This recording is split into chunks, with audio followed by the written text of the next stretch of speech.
Hello, it's Robin May, the founder of the I Believe in Marriage Network, and I'm super excited to welcome you to part three of our four-part series, Fix Your Foundation, the often overlooked or underestimated building blocks for marriage. Now, I know you have a lot pulling at your time because I do too. So, why in the world am I taking time to create this series? It is because I am really committed to helping you and your spouse build a healthy foundation so that you can have a happy marriage. None of us get married to be miserable, and we all really want to be happy in our marriage. But I don't care how in love you are, happiness doesn't just happen. You got to know what it takes.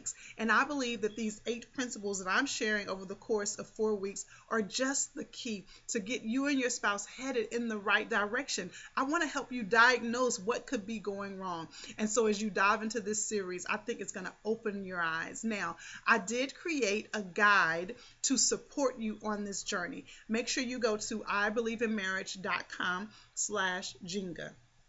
Why Jenga? Because I wanted you to have a visual. If you've ever played the game Jenga, you know you have a tower of blocks, and then you start removing one block and putting it on the top, removing another block, and eventually it may take 5 minutes, it may take 15 minutes, but eventually that tower falls. I want that to be a visual for you because we do not want the tower of your marriage to fall. That means that your foundation has to be secure. So I created a guide to go along with this series. To get your hands on it, go to ibelieveinmarriage.com/Jenga. Now, if you missed weeks 1 and 2, no worries. Those videos are on our Facebook page. They're on our Instagram account. And if you grab the guide, you can find some other areas that you can find the previous videos. All right. Now, because I promised to keep these videos under 10 minutes, I want to dive right in, but really quickly, let me recap the first 4 principles that we shared. So number 1, we talked about the importance of building or identifying the anchor in your marriage.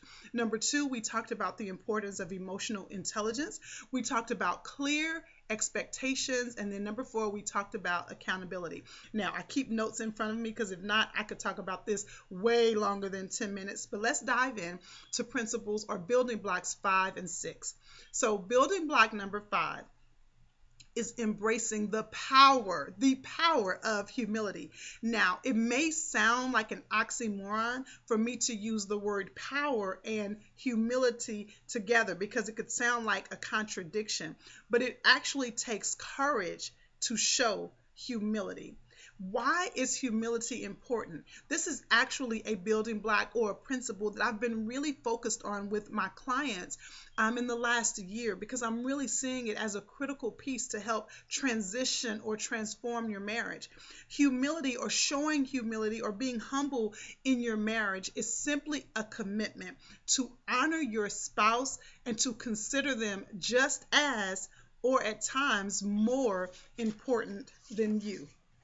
I know some of you might have cringed at that. Listen to this. The I Believe in Marriage Network is unapologetically faith-based, and there's actually a scripture to support this idea of humility. It's in Philippians, and it says, don't be selfish. I love reading it in the Message translation. Don't be selfish.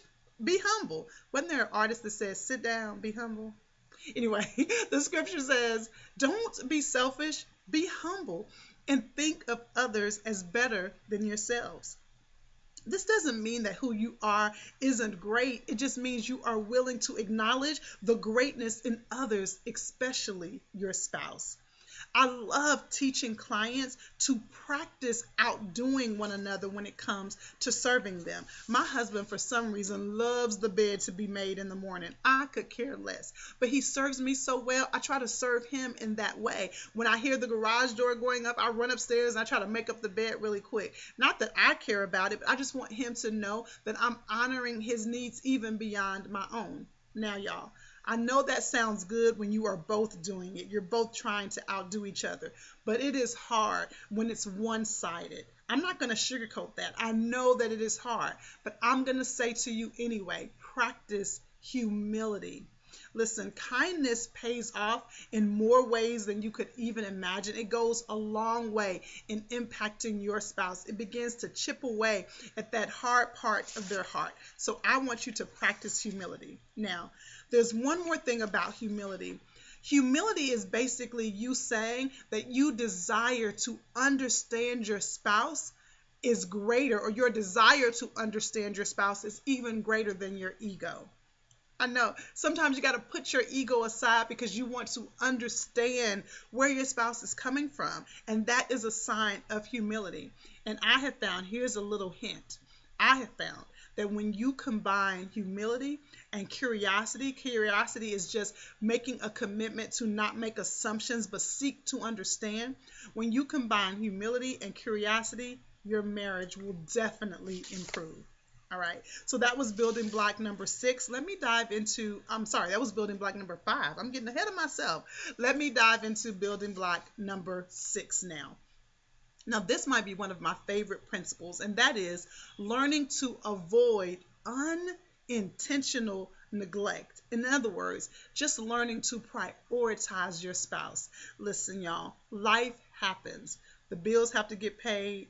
The kids have to get to school. Your kids get sick. You have to deal with your in-laws. You have to deal with your own parents. Work gets consuming. Life just gets hard.